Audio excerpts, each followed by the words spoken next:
नमो नमः सर्वेभ्यः। अहं योगेन्द्र पाठकः संस्कृतभारत्याः कार्यकर्ता अस्मि।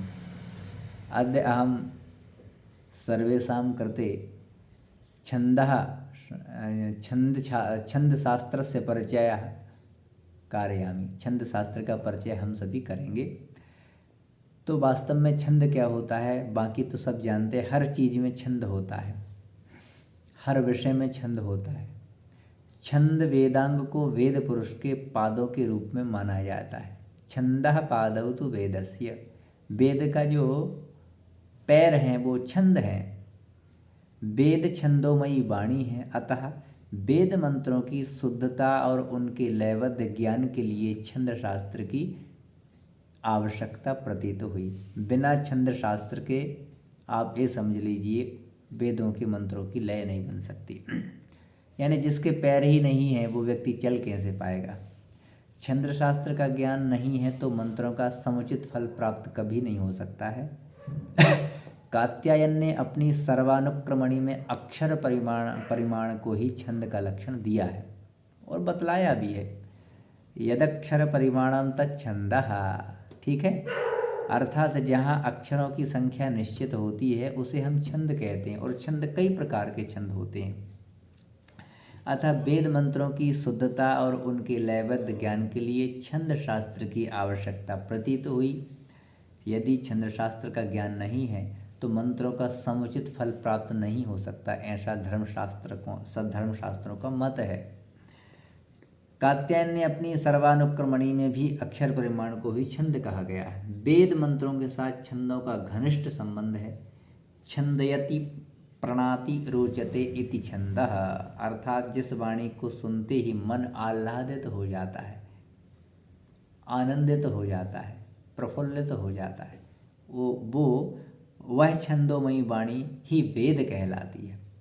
और वास्तव में वेदों के सुनने से जब मन प्रसन्न हो जाता है तो बड़ा ही आनंद आता है। इसलिए वेद मंत्रों को श्रवण करना चाहिए। यास्काचार्य ने छंद शब्द की व्युत्पत्ति छद अथवा ढकना इस अर्थ में उन्होंने की है, अथवा आच्छादने इस अर्थ में भी की है। आवरणे से बताई गई है, यानी जो वेद को आसुरी हस्तक्षेप से सुरक्षित रखता है उसे हम छंद कहते हैं।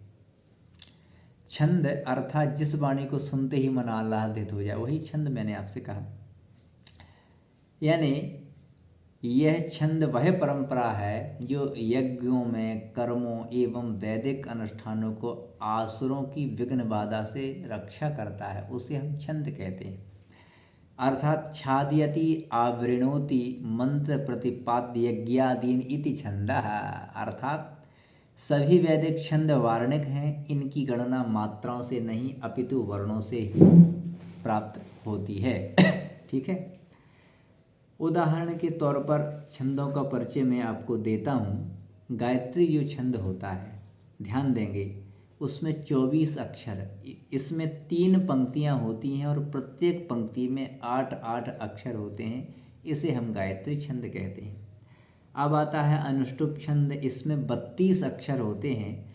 इसमें 4 पंक्तियाँ होती हैं। अनुष्टुप छंद में हमेशा 4 पंक्तियाँ होती हैं और 32 अक्षर होते हैं, और हर प्रत्येक पंक्ति में 8-8 अक्षर होते हैं। ठीक है ना। अनुष्टुप छंद जैसे श्री दुर्गा सप्तशती अनुष्टुप छंद में यानी 700 श्लोक हैं, उनमें 5 या 600 से ज़्यादा श्लोक जो हैं वो अनुष्टुप छंद में ही हैं। अब एक छंद आता है पंक्ति छंद। इसका वेद में भी बहुत प्रयोग होता है। इसमें 5 पंक्तियाँ होती हैं और प्रत्येक पंक्ति में 8-8 अक्षर होते हैं। अब आता है बृहति छंद। इसमें 36 अक्षर होते हैं। इसमें 4 पंक्तियाँ होती हैं और पहली 2 पंक्तियों में 8-8, तृतीय में 12 और चतुर्थ में पुनः 8 अक्षर होते हैं। 5वां उष्णिक छंद आता है। इसमें 22 अक्षर। इसमें 3 पंक्तियाँ होती हैं। उष्णिक छंद में हमेशा 3 पंक्तियाँ होती हैं। उष्णिक छंद में पहली 2 पंक्तियों में 8-8 और तृतीय पंक्ति में 12 अक्षर होते हैं। त्रिष्टुप जो छंद है उसमें 44 अक्षर होते हैं।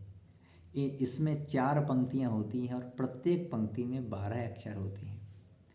जगती छंद में 48 अक्षर होते हैं।